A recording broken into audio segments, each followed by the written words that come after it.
Samo hoću da vam kažem jedno veliko hvala što ste u ovolikom broju došli da pokažete da Srbija nije umrla, iako je ubijaju i Boris Tadić i svi njegovi savrati danas.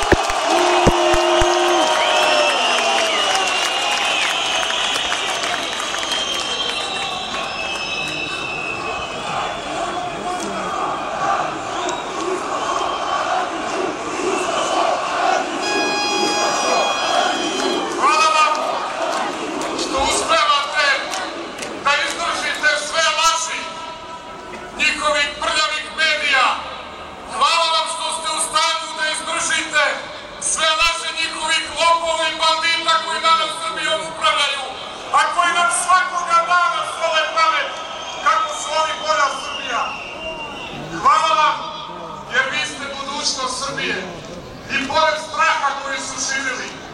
i pored pretnji, i pored svega što su govorili,